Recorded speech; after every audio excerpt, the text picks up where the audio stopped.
মোৰ ল'ৰাটো দিগন্ত চুতীয়া তেওঁ গৈছিলে মই জনাত আলফালে গ'ল আজি 11-12 বছৰ মই একো তাৰ খবৰ পোৱা নাই আজি এই মাত্ৰ শুনিছোঁ সি হেনো আলফাৰ পৰা গুচি আহিছিলে তাৰপৰা এতিয়া আকৌ তাক ঘূৰাই নিছে পিছে পৰেশ বৰা ডাঙৰীয়াক মই অনুৰোধ কৰিছোঁ মোৰ ল'ৰাটো মোৰ বুকলৈ ঘূৰাই দিয়ক যেনেকৈ ঘৰৰ পৰা গৈছিলে এনেকৈ ঘূৰাই দিয়ক যদিও ঘূৰাই নিদিয়ে সিহঁতৰ জেগাত ভালকৈ ৰাখি থওক মই মাক বুলি পৰেশ বৰা ডাঙৰীয়া মই ভৰিত ধৰিছোঁ কেতিয়া গৈছিলে কিমানমান চনত গৈছিলে আৰু কেনেকৈ গৈছিলে কওকচোন এই যি ঘৰ বনাই আছিলে কৈছিলে যে আপুনি আমাৰ এই বাঁহৰ ঘৰ কিন্তু ঘৰ বনাই আছিলে তেতিয়া সেই গাঁৱৰ ভকত এজনে ক'লে যে আমাৰ ঘৰটো বনাই দে তোক বাঁহ দিম দিগন্ত বুলি ক'লে সিহঁত ঘৰ বনাই থাকোঁতে গ'ল ঘৰৰ পৰা যোৱা নাই মই নাজানো 5 দিনৰ পাছত মই খবৰ পাইছোঁ যে আলফালে গ'ল বুলি আজি ইমান দিন একো খা খবৰ পোৱা নাই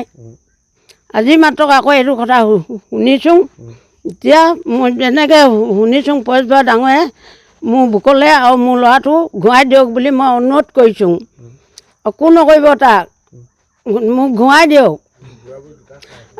দেউতাকো এতিয়া বেমাৰী হ'ল চকুৱে মুনি নেপায় আমি বুঢ়া বুঢ়ী দুটা এই ঘৰটো আপোনালোকে দেখিছে ইয়াত খাই আছোঁ পৰেশ বৰা ডাঙৰীয়াক মই অনুৰোধ কৰিছোঁ মোৰ ল'ৰাটো ঘূৰাই দিয়ক মই পৰেশ বৰা ডাঙৰলৈ এটাই অনুৰোধ কৰোঁ যিহেতু দিগন্ত চুতীয়া আমাৰেই ভাগিন ল'ৰা আছিল তেওঁ 11-12 চনতেই আলফাত যোগদান কৰিছিল যোগদান কৰাৰ পৰা কোনো ধৰণৰ আজি ঘৰখনৰ লগত যোগসূত্ৰ নাই আজি ইতিমধ্যে গম পাইছোঁ তেওঁ ঘৰলৈ বুলি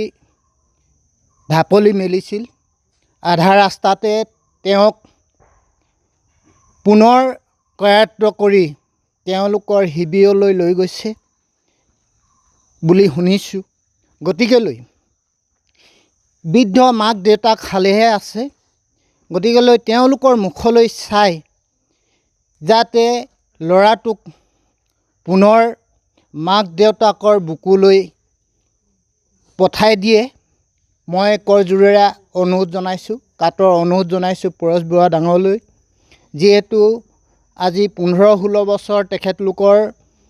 কাম কাজ কৰি আছিল বা কৰি গ'ল তাৰ পাছত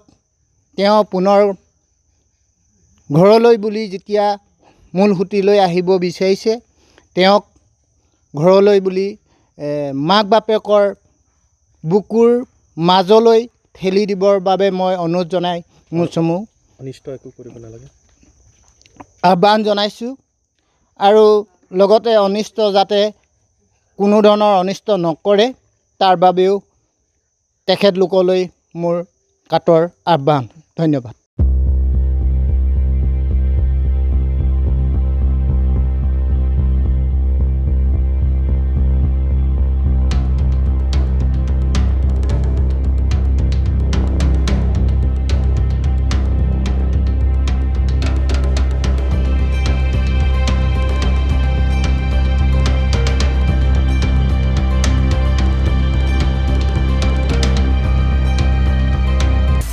আপুনি বিচৰা বাতৰি পাব কেৱল নিউজ 18 এপত